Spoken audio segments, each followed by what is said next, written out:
Hi, after a long time. This is a video about the month of Shravan, and many people will decide that they're going to fast, especially in my family. And what I wanted to say is your sadhana, which is your spiritual practice, is your own.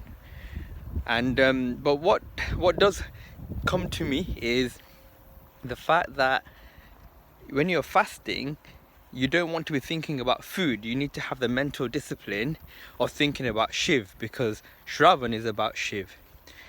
And I'll go on to that in a little while. So there's two aspects of this really. When you're fasting, you've got to have that mental discipline of actually fasting. Now in Sanskrit, fasting means upvas, which means being near to God. So the question is, are you thinking about what you're going to make, what you're going to eat, when you're going to eat? Are you then engrossed in the idea of food? If you are, then surely to some degree you're fooling yourself if that's what you do all month. If in the first few days, yeah, that's what happens, and you're just settling in, and then you can implement that discipline of actually restraining from tasty foods as such, because that's what happens in that month, then you may have achieved something. But the truth only you know. Or are you fasting and telling people you're fasting and then making a big deal out of it? There are people who will make a whole array of foods when they're fasting. On my own personal level, I don't agree with that. I don't agree you should spend time cooking and then eating and thinking about what you're eating when you should be thinking about Shiv and what it is that Shiv represents in this holy month of Shravan. Now, as I've mentioned before, we have so many gates into which we take things in, not just the mouth. So what about what we watch? What about what we read? That's a type of fasting. That's a type of upvas. So if I'm reading something spiritual, then I'm feeling close to God and Guru. If I'm listening to something spiritual, I am feeling close to God and Guru. And this is the idea really. Now if I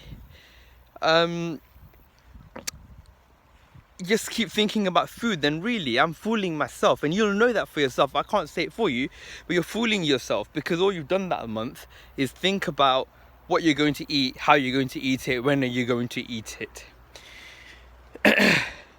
So what's my point? Well, my point is, well, in reality, it doesn't matter what I say, you can only fool yourself. And if you're going to do it genuinely. So if you're going to give up non-vegetarian food for the month, then do it with your full heart. And if you do it with your full heart, with determination, yes, there will be challenges, no doubt whatsoever about it. But the spiritual rewards will be greater, far greater than you thinking I'm fasting and restraining from food, but really I'm thinking about food. And really that's all I'm thinking about. Then it doesn't work, in my opinion, again, like I'm saying. So this is just my view. So what is Shravan? Well, Shravan is a religious month. And it's got to do with the story of the Amrit Manthan, where a poison called halahal has been released and it would destroy everything. So Shivji takes on that poison. Now, what does that mean to me?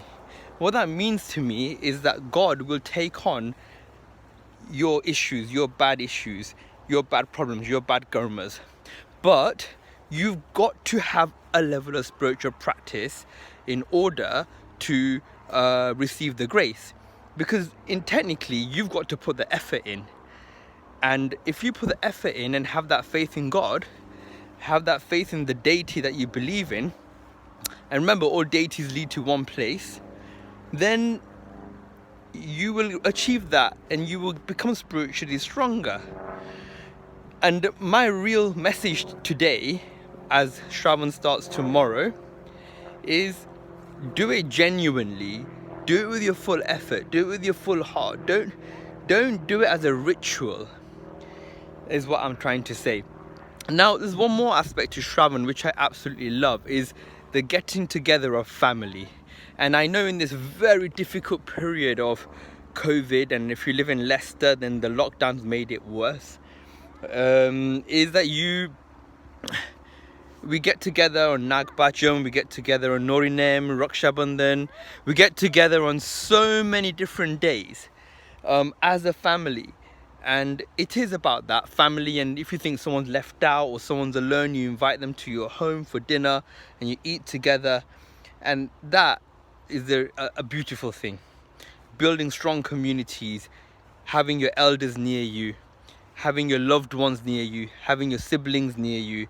Even when daughters, they get married, they go to another home technically, in the olden days. And the fact that they come back and they eat with their family, and then and everything that's really involved is just so nice.